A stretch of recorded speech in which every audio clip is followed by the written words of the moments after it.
आज भगवान विष्णु जी के हयग्रीव अवतार का कारण तथा हयग्रीव स्वरूप से हयग्रीव दानव का वध।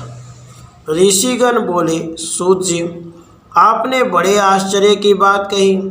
अरे, जो भगवान विष्णु सबके कर्ता धर्ता है, उनका भी मस्तक कटकर धड़ से अलग हो गया। फिर उस धड़ पर घोड़े का सिर रखा गया और वे हयग्रीव कहलाने लगे। वेद भी जिनकी स्तुति करते हैं, संपूर्ण देवताओं को आश्रय देना जिनका स्वाभाविक गुण है तथा जो समस्त कारणों के भी परम कारण है, उन आदि देव जगत प्रभु भगवान श्री हरि को भी छिन्न मस्तक हो जाना पड़ा। यह देव की ही करामात है। परंतु महामते, ऐसी घटना कैसे घट गई, इसे शीघ्र विस्तार पूर्वक कहने की कृपा कीजिए। सूत जी कहते हैं, मुनिगणों, भगवान विष्णु परम तेजस्वी एवं देवताओं के भी देवता है। उनकी लीला बड़ी विचित्र है। तुम सब लोग अत्यंत सावधान होकर उनकी अद्भुत कथा सुनो। एक समय की बात है, सनातन परम प्रभु भगवान श्री हरि को घोर युद्ध करना पड़ा। 10,000 वर्षों तक वे युद्ध भूमि में डटे रहे। फिर तो उन्हें थकान सी हो गई। तब वे अपने पुण्य प्रदेश वैकुंठ में गए। पद्मासन लगाकर बैठे। धनुष पर डोरी चढ़ी हुई थी। इसी अवस्था में धनुष को भूमि पर टेक कर उसी के सहारे वे कुछ झुक से गए। फिर उसी पर भार देकर अलसाने भी लगे। श्रम के कारण अथवा लीला संयोग से उन्हें घोर निद्रा आ गई। उसी अवसर पर कुछ दिनों से देवताओं के यहाँ यज्ञ करने की योजना चल रही थी। इंद्र, ब्रह्मा, शंकर आदि सभी देवता यज्ञ करने में तत्पर होकर भगवान श्रीहरि से मिलने वैकुंठ में गए। देवताओं का कार्य निर्विघ्न चलता रहे, यही उस यज्ञ का उद्देश्य था। वहाँ उन्हें यज्ञेश्वर भगवान विष्णु का दर्शन नहीं मिला। फिर तो ध्यान द्वारा पता लगाकर वे जहाँ भगवान विराजमान थे वहाँ पहुँच गए। देखा, परम प्रभु भगवान श्रीहरि योग निद्रा के अधीन होकर अचेत से पड़े हैं। तब वे देवता लोग वहीं ठहर गए। जब भगवान की निद्रा भंग न हुई तब वे देवता अत्यंत चिंतित हो गए।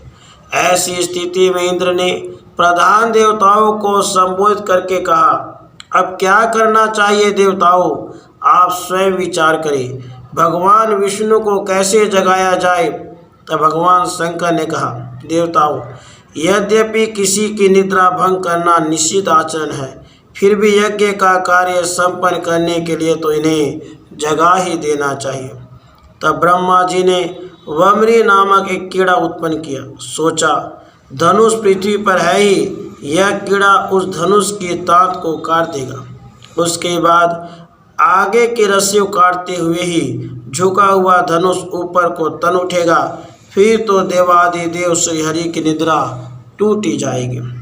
तब देवताओं का कार्य सिद्ध होने में कोई संदेह न होगा।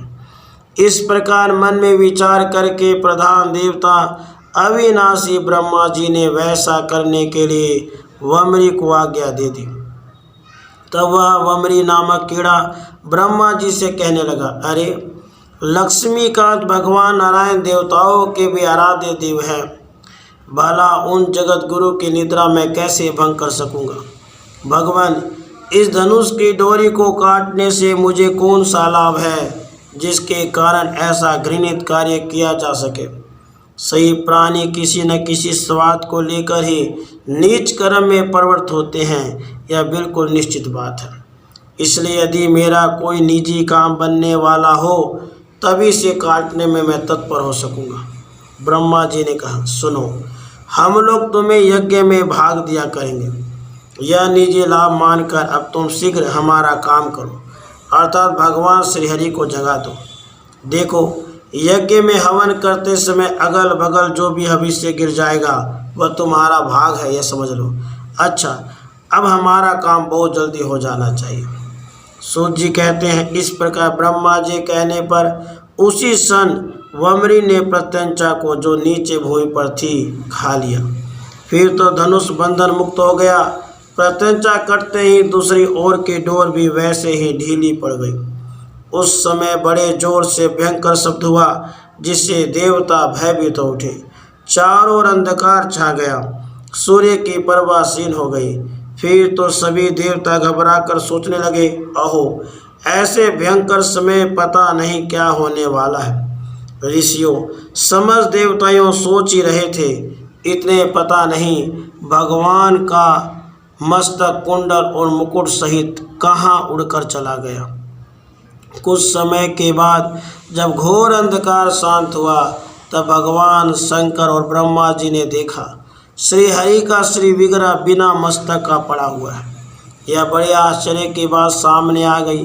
भगवान विष्णु के केवल धड़ को देखकर उन श्रेष्ठ देवताओं के आश्चर्य की सीमा न रही। अब वे चिंता को उमड़े हुए समुद्र में डूबने उतारने लगे।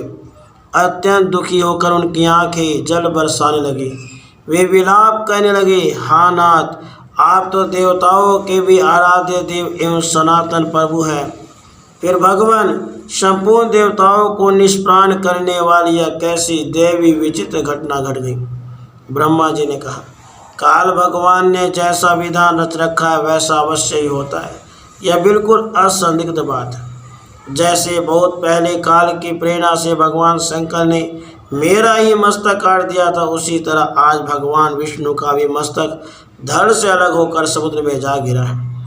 सचिपति देवराज इंद्र के हजारों भग हो गए। उन्हें दुखित होकर स्वर्ग से गिर जाना पड़ा और मान सरोवर में जाकर वे कमल पर रहने लगे। इसलिए तुम्हें बिल्कुल शोक नहीं करना चाहिए। तुम सभी उन सनातनमयी विद्या स्वरूपिणी महामाया का चिंतन करो। वे प्रकृतिमयी भगवती निर्गुण स्वरूपिणी एवं सर्वोपरि विराजमान है। अब वे ही हमारा कार्य सिद्ध करेंगी। वे जगत को धारण करती हैं, उनका नाम ब्रह्म विद्या भी है। सब प्राणी उन्हीं की संतान हैं। त्रिलोकी में चर अचर जितने प्राणी हैं, सब में वे विराजमान हैं। सूत जी कहते हैं, फिर ब्रह्मा जी ने वेदों को जो सामने देह धारण करके उपस्थित थे आज्ञा दी। ब्रह्मा जी ने कहा, ब्रह्म विद्या स्वरूपिणी भगवती जगदम्बिका परम आराध्य है। उन सनातनी देवी के अंगों का साक्षात्कार होना कठिन है। वे भगवती महामाया संपूर्ण कर्मों को सिद्ध कर देती हैं, अतः तुम लोग उनकी स्तुति करो।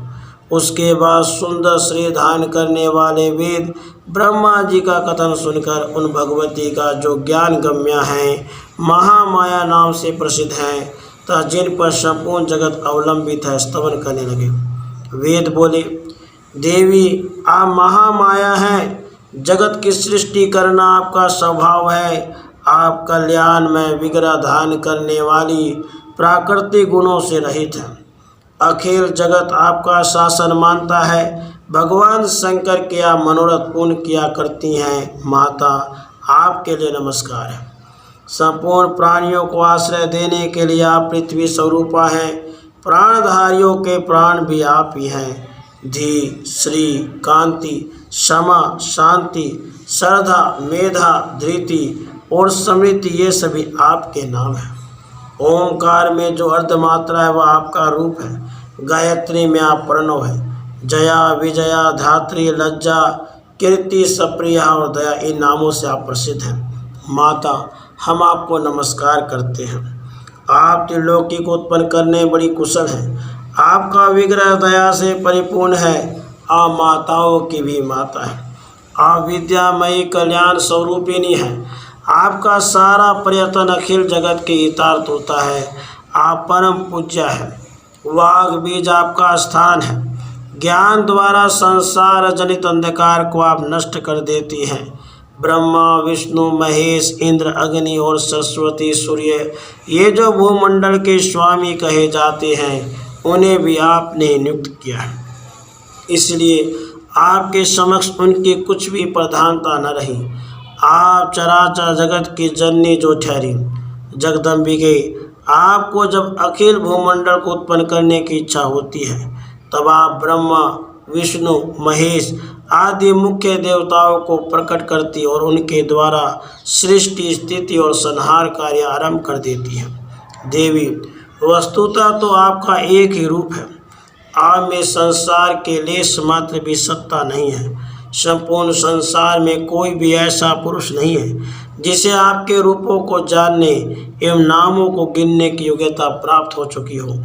भला वापी के थोड़े जल को तैरकर पार करने में असमर्थ सिद्ध हुआ मानव समुद्र के अथाह जल को कैसे कुशलतापूर्वक पार कर सकता है। इस समय श्रीहरि मस्तकहीन हो गए हैं। यह बात महान आश्चर्यजनक एवं साथ ही असीम दुखप्रद भी सिद्ध हो रही है। अब हम यह नहीं जान सकते कि आप जन्म मरण के बंधन को काटने में कुशल होते हुए भी श्री विष्णु के मस्तक जोड़ने में विलंब क्यों कर रही हैं। हे माता, पहले तो हम यही नहीं जानते कि श्री हरि का मस्तक चला कहाँ गया है। यह तो बिल्कुल निश्चित है कि आपकी कृपा के बिना और कोई उपाय नहीं है। देवी, आप जैसे अमृत पिलाकर देवताओं को जीवित करने में निपुण है, वैसे ही अब जगत को भी जीवित रखना आपका कर्तव्य है। सूत जी कहते हैं, इस प्रकार जब अंगोपांगों सहित वेदों ने भगवती जगदम्बिका का स्तवन किया, तभी गुणातीता माया माई देवी अत्यंत प्रसन्न हो गई।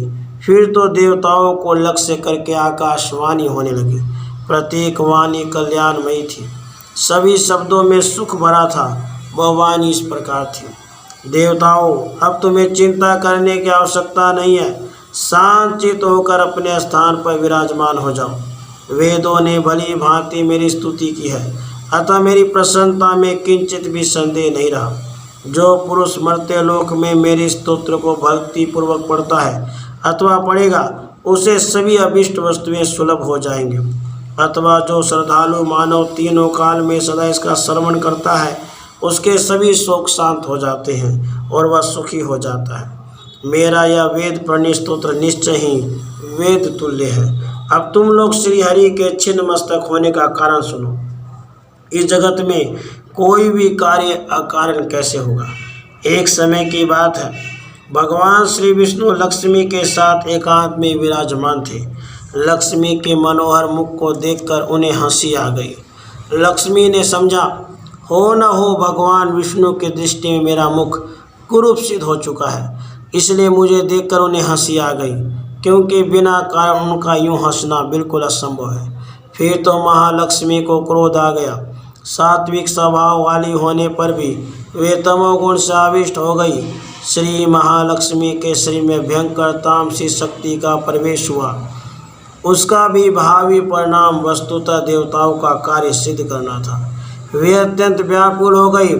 तब झट उनके मुख से निकल गया, तुम्हारा यह मस्तक गिर जाए। इसी से इस समय इनका सिर समुद्र में लहरा रहा है। देवताओं, इसमें कुछ कारण दूसरा भी है, वह यही कि तुम लोगों का एक महान कार्य सिद्ध होने वाला है।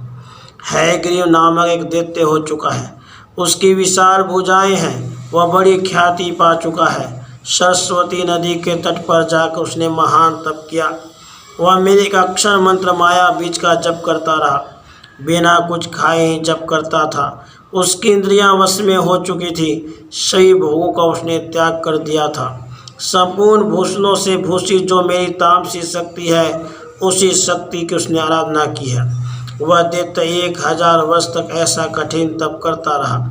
तब मैं ही तामसी शक्ति के रूप में सजकर उसके पास गई और जैसे रूप का वह ध्यान कर रहा था, ठीक उसी रूप में मैंने उसे दर्शन दिया। मैं सिंह पर बैठी थी, सर्वांग दया से उत्प्रोत थे। मैंने कहा, महाभाग वर मांगो, सुवर्त जो तुम्हें इच्छा हो उसे देने के लिए मैं तैयार हूँ। मुझ देवी की बात सुनकर वह दानव प्रेम से विभोर हो उठा। उसने तुरंत मेरी प्रदक्षिणा की, मेरे चरणों में मस्तक झुकाया। मेरे इस रूप को देखकर उसके नेत्र प्रेम से पुलकित हो उठे और आनंद के आंसुओं से भर गए। फिर तो वह मेरी स्तुति करने लगा। हयग्रीव बोला, कल्याणमयी देवी, आपको नमस्कार है। आप महामाया है। सृष्टि, स्थिति और संहार करना आपका स्वाभाविक गुण है। भक्तों पर कृपा करने में आप बड़ी कुशल है। मनोरथ पूर्ण करना, मुक्ति देना आपका मनोरंजन है। पृथ्वी, जल, तेज, वायु, आकाश, इनके गुण, गंध, रूप, स्पर्श, शब्द, इन सब का कारण आप ही हैं महेश्वरी। नासिका, त्वचा, जिह्वा, नेत्र और कान आदि इंद्रियां, इनके अतिरिक्त भी जितनी कर्मेंद्रियां हैं वे सब आपसे ही उत्पन्न हुई हैं। भगवती ने कहा, तुमने बड़ी अद्भुत तपस्या की है, मैं तुम्हारी भक्ति से भली भांति प्रसन्न हूँ। तुम अपना अभिलषित वर मांगो, तुम्हें जो भी इच्छा हो मैं देने को तैयार हूँ। हयग्रीव बोला, माता, जिस किसी प्रकार भी मुझे मृत्यु का मुख न देखना पड़े वैसा ही वर देने कृपा कीजिए। मैं अमर योगी बन जाऊं, देवता और दानव कोई भी मुझे जीत न सके। देवी ने कहा, देखो, जन्मे हुए की मृत्यु और मरे हुए का जन्म होना बिल्कुल निश्चित है। भला ऐसी सिद्ध मर्यादा जगत में कैसे व्यर्थ की जा सकती है। राक्षसराज, मृत्यु के विषय में तो ऐसी ही बात पक्की समझ लेनी चाहिए। अतः मन में सोच विचार कर जो इच्छा हो वर मांगो। हयग्रीव बोला, अच्छा, तो हयग्रीव के हाथ ही मेरी मृत्यु हो, दूसरे मुझे न मार सके, बस अब मेरे मन की यही अभिलाषा है, इसे पूर्ण करने की कृपा कीजिए। देवी ने कहा, महाभाग, अब तुम घर जाओ और आनंद पूर्वक राज्य करो, यह बिल्कुल निश्चित है, हयग्रीव के सिवा दूसरा कोई तुम्हें नहीं मार सकेगा। इस प्रकार उस दानव को वर देकर तामसी देवी अंतर्धान हो गई और वह दैत्य भी असीम आनंद का अनुभव करते हुए अपने घर चला गया। वही पापी इन दिनों मुनियों और वेदों को अनेक प्रकार से सता रहा है। त्रिलोकी में कोई भी ऐसा नहीं है जो उस दुष्ट को मार सके। इसलिए इस घोड़े का सुंदर सिर उतार कर श्री विष्णु के धड़ से जोड़ दिया जाएगा। यह कार्य ब्रह्मा जी के हाथ संपन्न होगा। उसके बाद वे ही भगवान हयग्रीव देवताओं के साधन करने के लिए उस दुष्ट एवं निर्दयी दानवों के प्राण हरेंगे। सूत जी कहते हैं, देवताओं से यूँ कहकर वह आकाशवाणी शांत हो गई। फिर तो देवता आनंद से विवल उठे। उन्होंने दिव्य शिल्पी ब्रह्मा जी से कहा। देवता बोले, भगवान श्री विष्णु जी के मस्तकहीन शरीर पर सिर जोड़ना रूप महत्व पूर्ण कार्य संपन्न करने की कृपा करें। तब ये भगवान हयग्रीव बनकर इस दानव राज का संहार करेंगे। सूत जी कहते हैं, देवताओं की बात सुनकर ब्रह्मा जी ने उसी क्षण सूर्यगण के सामने ही तलवार से घोड़े का मस्तक उतार लिया। साथ ही तुरंत उसे भगवान के शरीर पर जोड़ने की व्यवस्था संपन्न कर दी। फिर तो भगवती जगदम्बिका के कृपा प्रसाद से उसी क्षण भगवान विष्णु का हयग्रीव अवतार हो गया। वह दानव बड़ा अभिमानी था। देवताओं से उसकी घोर शत्रुता थी। अवतार लेने के पश्चात कितने समय तक भगवान उसके साथ युद्ध भूमि में डटे रहे। तब कहीं उसकी मृत्यु हुई। मर्त्यलोक में रहने वाले जो पुरुष यह पुण्यमयी कथा सुनते हैं वे संपूर्ण दुखों से मुक्त हो जाते हैं, यह बिल्कुल निश्चित है। भगवती महामाया का चरित्र परम पवित्र एवं पापों का संहार करने वाला है। उसे जो पढ़ते और सुनते हैं उन्हें संपूर्ण संपत्तियां सुलभ हो जाती हैं।